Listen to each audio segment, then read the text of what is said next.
Palit siya ng cowl tsaka ng GP. Ang pagbabalik nga. Back with the OGs.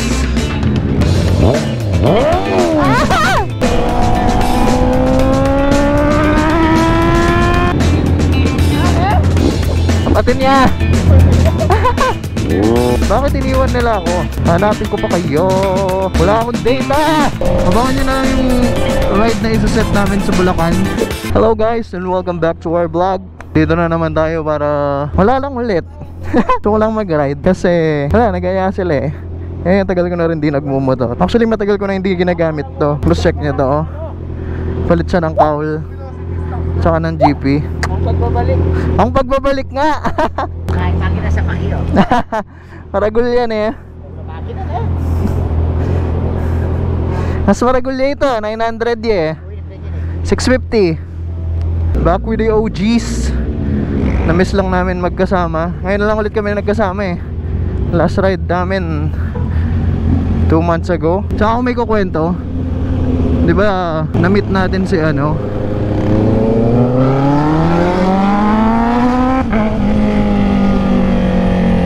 diba na-meet natin si Ras tsaka si Seth. Ngayon para nagka-connection tayo sa Dry Fit Customs. So one day visit kami sa Dry Fit. Kasama ko si Ras, kasama ko si Seth. Kanina pa ako ano, since ang tagal ko hindi ginamit tong CB, parang kanina pa ako kinakabahan or parang mabigat yung nalalabot yung tuhod ko. Tapos parang nagpapalpitate ako. Siguro normal lang yun, lalo na pag excited ka ng magmotor talaga. Tagal kong di nagmumotor eh. Tagal kong di naka-CB actually. Kaya nakakamiss siyang imaneho.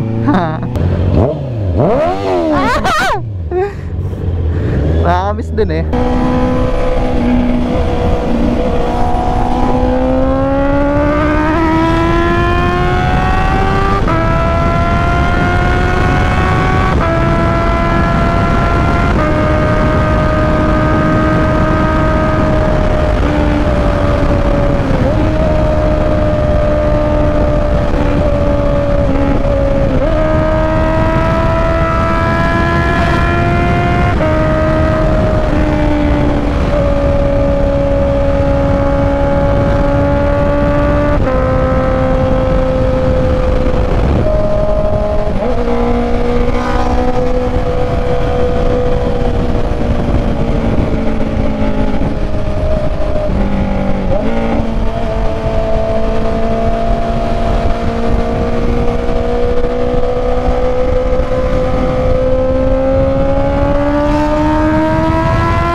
Ganda ng high flow, velocity stocks, tsaka ng nakatono.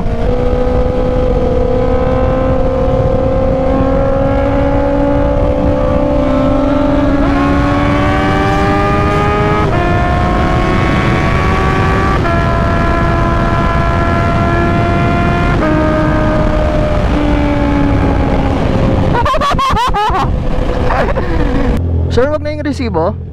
Wag na yung resibo?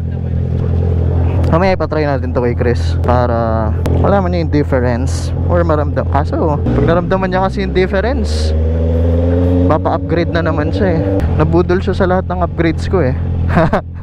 Well, not lahat, most. Atin niya.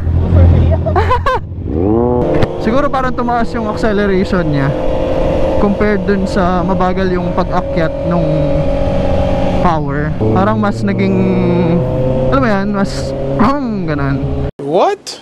Mas nagkaroon siya ng torque eh. Bagay, mas marami nga naman kasing hangin ang pumapasok, kaya siguro torquey din siya.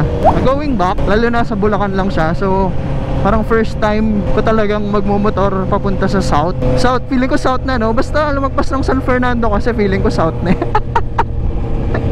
Parang kasing hanggang, ang pinakamalayo ko pa lang sa south is hanggang San Fernando.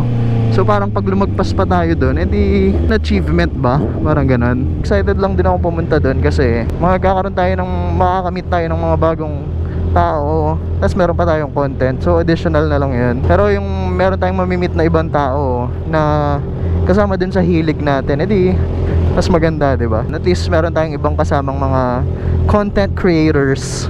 Bakit iniwan nila ako? Hanapin ko pa kayo. Wala akong data. Ay, kailangan natin silang i-chat kung nasaan sila. Wala yung visor na hinahanap niya. Mali yung na-order nung sa Moto World. So wala kaming napala sa SM. Kakape na lang kami.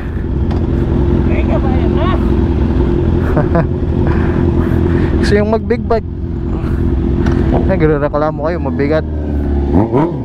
Kape na naman. Anyway, so yun lang. Dito ko na lang din tatapusin yung vlog. At namiss ko lang talagang magmotor, kaya kami nag-ride ngayon. Abangan nyo na lang yung ride na isa-set namin sa Bulacan. Kasi feeling ko masaya yun. Kasi una, bago yung kasama nating mga tao. Tapos pangalawa, bago siya sa mata. Kasi hindi siya usual na Clark, hindi siya usual na Concepcion ang makikita nyo. Para ma-enjoy nyo naman, meron kayong bago sa matang makita. Maraming salamat sa panonood. Hanggang sa muli.